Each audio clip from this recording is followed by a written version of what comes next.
le 24 mars 1946, troisième dimanche de Carême. Vous attendez tellement et avec impatience d'entendre la parole angélique si douce, si limpide, si réconfortante. Mais je dois dire que depuis que vous êtes parti, un ange qui n'est pas le mien, me semble-t-il, mais constamment et visiblement présent. Je vous dis qu'il n'est probablement pas le mien, parce que, alors qu'Azarias se montre à moi d'habitude en se matérialisant comme je vous l'ai déjà décrit en son temps, celui-ci est tout à fait spiritualisé, d'une lumière très vive, que seul un miracle de Dieu me permet de fixer. Il a la beauté incorporelle des êtres spirituels. Il n'utilise pas ses deux pieds, mais ses deux ailes de lumière pour se déplacer, et tout en lui est lumière. Le visage, les mains croisées sur la poitrine, le vêtement immatériel est d'une blancheur éclatante. Je dis mains, visage, vêtements, parce que nous, pauvres mortels, nous ne pouvons que nous exprimer matériellement pour dire ce que nous voyons. Mais cet esprit très beau, qui ne me quitte jamais, et avec lequel mon âme entretient de continuels colloques d'amour, n'a que l'incorporelle condensation de son esprit en forme de visage, de mains, de vêtements, pour se rendre présent à mon œil spirituel. En fin de compte, il me paraît comme l'ange de Gethsémani, qui était lumière en forme d'ange. Il me semble être l'un de ceux si nombreux que j'ai vus dans les chœurs du paradis. Ô lumière, lumière, qui chante dans les azurs infinis du ciel. Il me semble être l'un de ceux de Noël, au berger, un de ceux de Compito, dans l'une des dernières nuits d'exil, et qui m'entraînèrent jusqu'à l'extase par leur vol, en chantant des musiques célestes harmonieuses et impossibles à répéter. Qui il est, je ne le sais pas. Je sais que sa présence est mon réconfort. Il est pour moi plus doux qu'un clair de lune aux voyageurs solitaires et perdus. Il me donne l'assurance que je ne suis pas seul, mais que je suis en la meilleure des compagnies, avec le meilleur des guides, et sur la meilleure voie, celle de l'ange de Dieu, et sur la voie que suivent les anges, celle de Dieu. Qui il est, je ne le sais pas. Il me rend heureuse par plus de 6 heures à Kamatore. Eh bien moi, seule dans ma chambre, 3 heures sur 6, j'étais tellement contente de cette présence angélique que j'en éprouvais même un soulagement physique. Je me suis recueillie en cette méditation et contemplation qui peut paraître aux étrangers une quasi-somnolence, alors qu'il s'agit au contraire d'une ferveur de l'esprit. J'étais heureuse. Quelle paix! Mais maintenant, Azarias se montre et parle. C'est donc que l'ange lumineux n'est pas Azarias, et j'écris. Azarias dit, « C'est avec l'humilité d'un petit frère devant son grand frère que je viens pour notre sainte messe. C'est l'ange de la 70e semaine, le consolateur de Gethsémani, le très saint archange Gabriel, que l'Éternel t'accorde pour ami, afin qu'il te réconforte parce qu'il est l'archange de la joie, des joies célestes. Par sa lumière, il augmentera ta capacité à comprendre. Il t'apparaît pour te donner une légère idée de sa réalité dans les cieux. Une nouvelle capacité de voir est donnée au sens de ton esprit, encore purifié par ta dernière épreuve. Crois, mon âme, que plus la créature se fait obéissance et charité, plus l'esprit évolue vers ce que sera sa vie dans le paradis, dans l'attente de la résurrection des corps. Les pesanteurs et limites tombent à chaque obéissance parfaite et prompte, et, comme usés par la flamme de la charité, parce que l'obéissance est charité, les écailles qui limitent encore les puissances spirituelles de vision s'effritent. L'âme s'approche en grande jubilation de la connaissance de la vie des cieux, de ce qui est là-haut, adoration, béatitude, paix, jubilation de lumière. Vois, mon âme, si tu avais fait, même intérieurement, un mouvement de rébellion, une minime désobéissance, un compromis, simplement l'un de ces pauvres compromis, dont même les meilleurs chrétiens sont trop souvent coutumiers, au lieu de se faire moins pesantes, les limitations de ton pouvoir visuel de créature se seraient faites plus lourdes et plus épaisses, telles des neiges qui s'accumulent. Elles t'auraient éloigné, comme un véhicule qui emmène ailleurs. Tu t'es aperçu du piège dans lequel l'ennemi voulait te faire tomber pour susciter le dégoût du ciel à ton égard. Par des réflexions mensongères, il voulait te faire désobéir à l'ordre que tu as eu de signaler avec sincérité les livres que tu as. Il n'y a rien de censurable parmi tes livres, rien qui soit de nature à permettre aux mécréants du surnaturel de dire que tu as eu des aides culturelles dans ton travail. Mais il voulait te faire peur, disant ceci et cela pour te porter à oublier volontairement quelques livres. Oublier n'est pas un péché quand il s'agit d'une vraie lacune de la mémoire. Mais vouloir oublier pour obéir comme on croit humainement utile de le faire, c'est un péché. Les restrictions mentales ne sont pas de bonnes choses, ni les réserves, ni le fait de dire par exemple « J'ai prétendu que je n'ai pas d'autres livres parce que, présentement, je ne les ai pas à la maison », une des échappatoires très utilisées parmi les chrétiens, tout comme celle de dire par exemple « Je n'ai pas vu », seulement parce qu'on ne voit pas en ce moment précis. Ce sont des mensonges. Il ne faut jamais mentir, pas même dans les nuances. La vérité n'est pas une chose nuancée, vague comme une nuée dans le ciel. C'est un bloc solide, carré, un diamant lumineux, transparent, très beau, mais dur, inattaquable par les vents, les pluies ou la main des hommes. C'est comme si la vérité venait directement de ce qui est plus parfait que la terre, autrement dit du ciel. Même si l'homme veut la détruire, et alors que sur terre il semble y parvenir, en réalité la vérité reste intacte dans son règne. Tôt ou tard, elle vient à être connue et reconnue avec les mérites de l'esprit qui lui est resté fidèle. La vérité est tellement diamantaire que, au lieu d'être rayée, c'est elle qui raye et brise les âmes de verre des infidèles qui ne veulent ni la reconnaître ni l'accueillir, de gré ou de force. Elle écrit ces sentences qui sont condamnations pour les morts, les sourds, les aveugles de l'esprit, les apathiques, les tièdes que Dieu repousse et vomit loin de lui.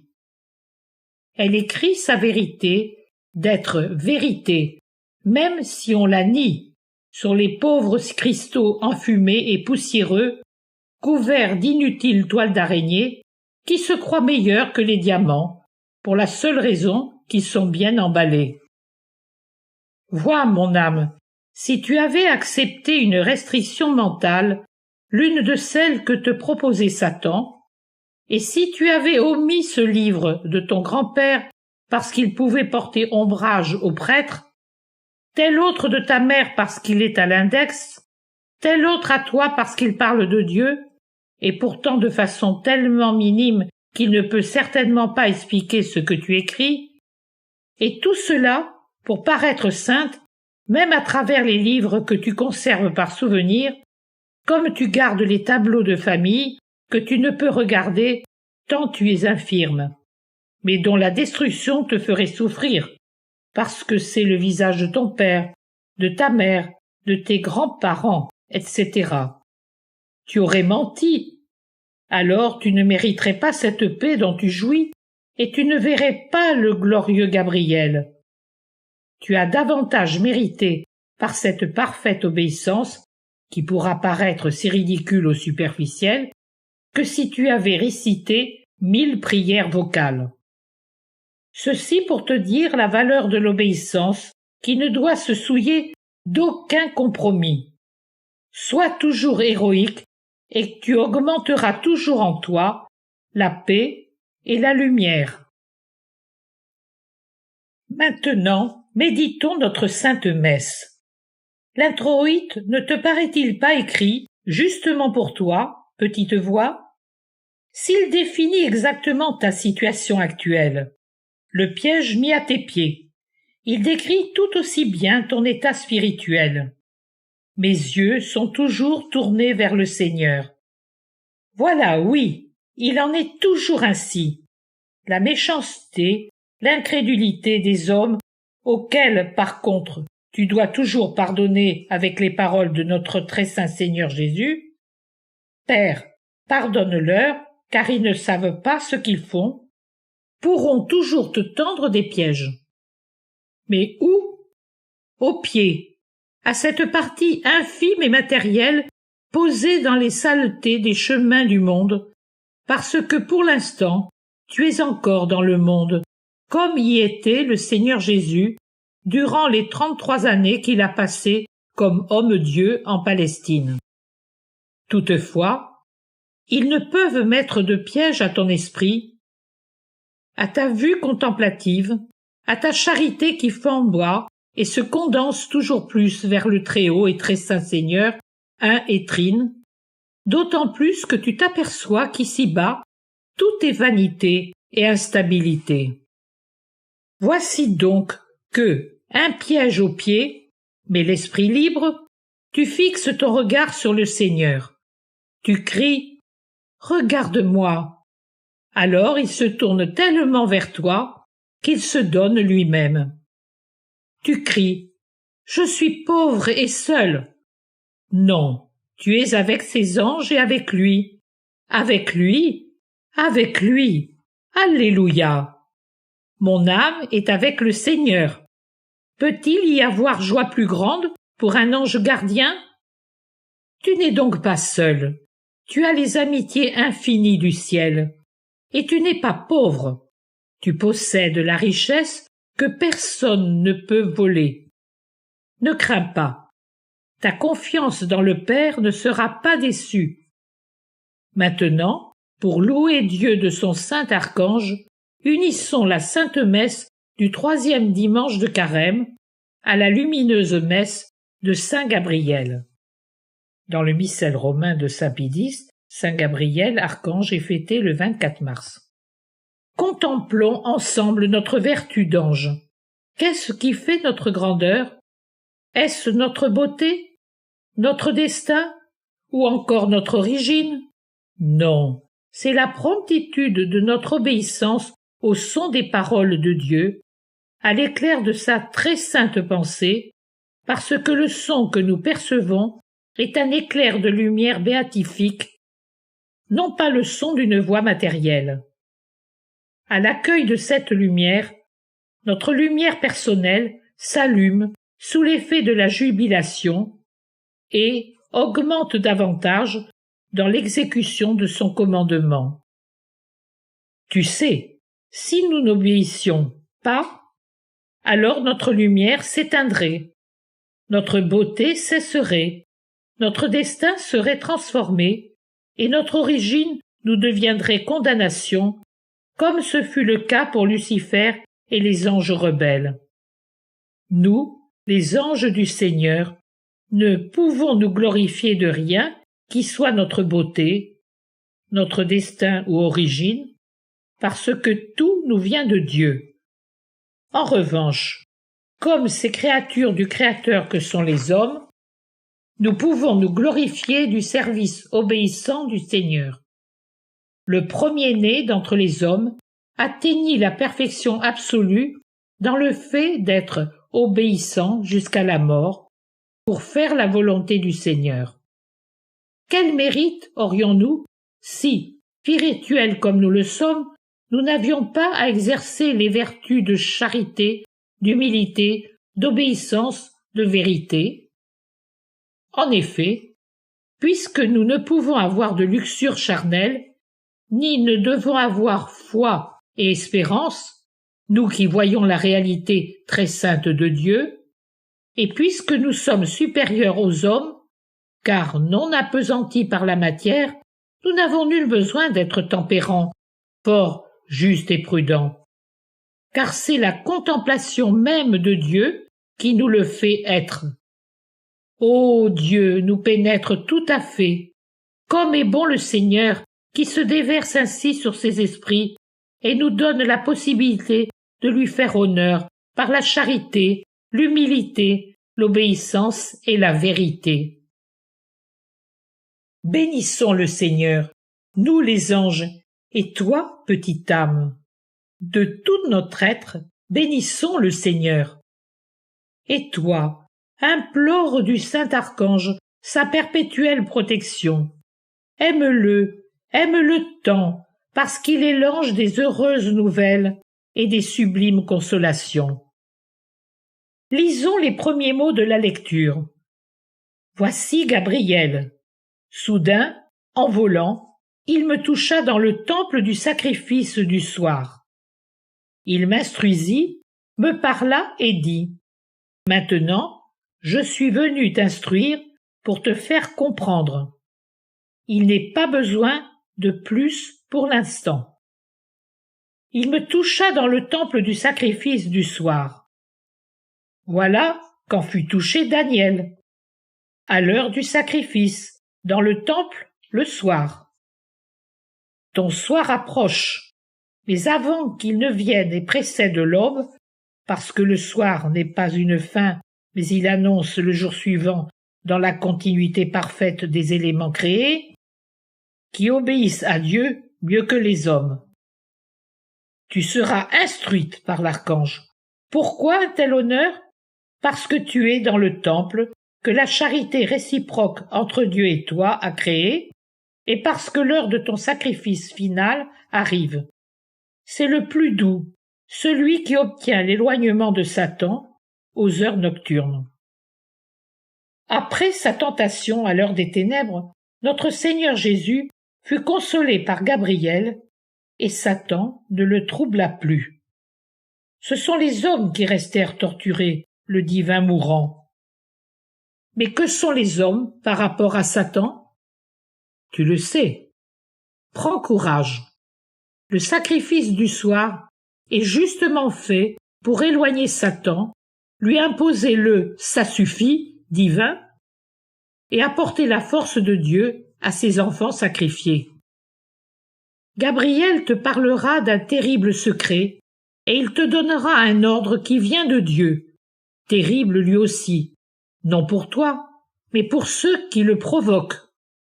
Ce sera l'instruction de celui qui porte les très hautes volontés et réclame les plus hautes obéissances.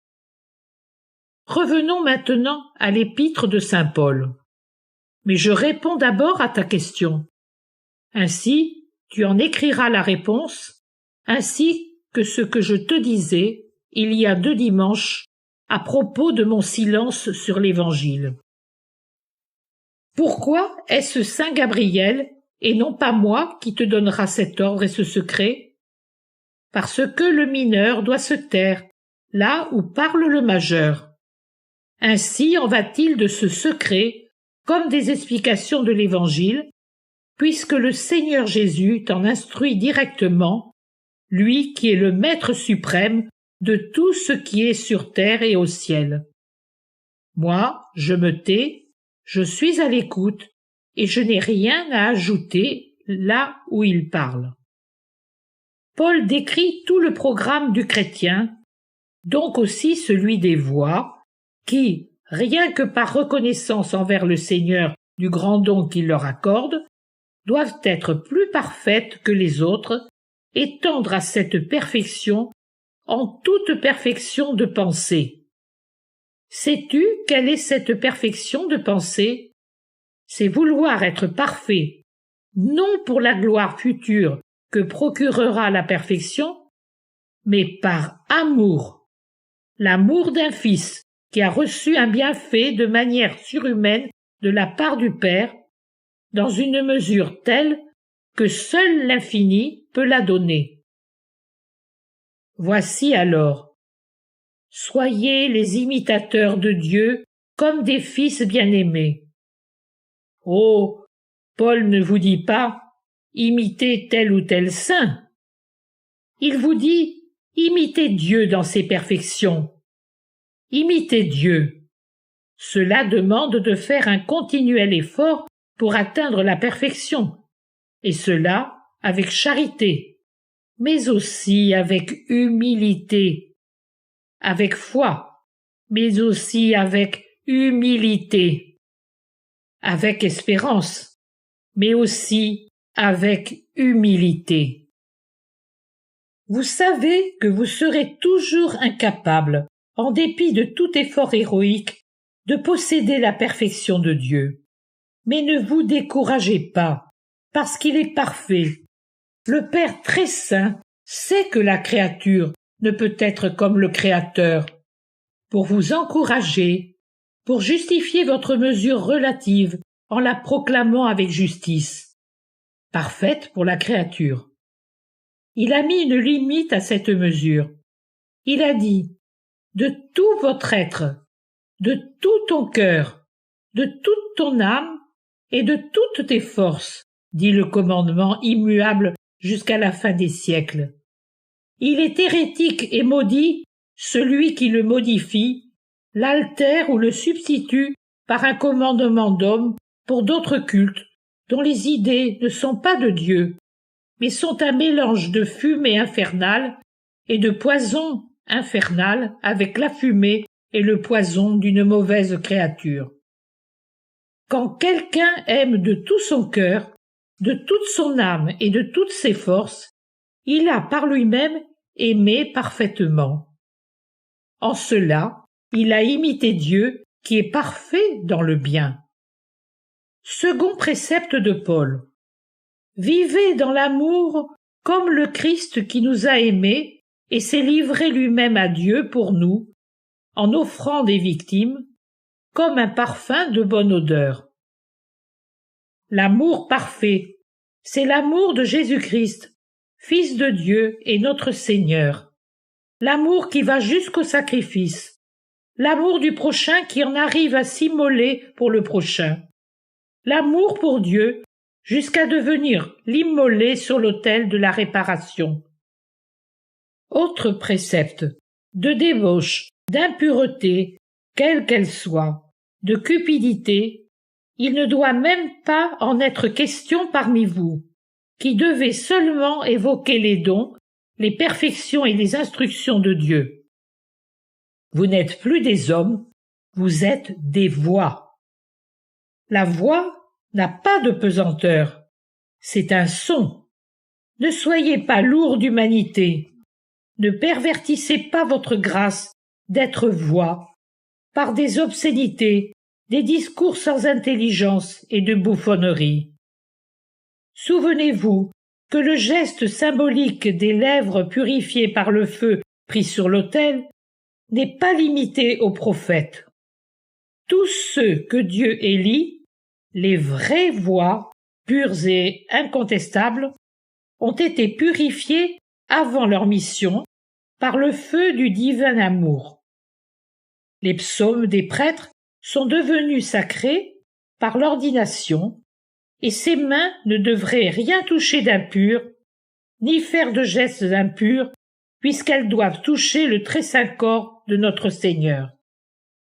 De même, les lèvres qu'a consacrées la parole divine et qui, sur son ordre, ont répété cette parole, doivent se garder pures avec le plus grand respect à cause de ce qui est passé par elles. Il en va de même pour l'esprit et pour le cœur. Sinon, vous deviendriez impudiques et fornicateurs, et vous perdriez votre place sur la terre et au ciel. Vous ne devez pas être avare pour que celui qui a faim puisse prendre le don de Dieu, mais prudent pour que l'homme pervers ne le profane pas. Soyez encore fermes, sans orgueil et sans peur. Négligez les vains discours des hommes, s'ils sont superficiels, pour ne pas avoir à répondre de temps passé en pauvres choses.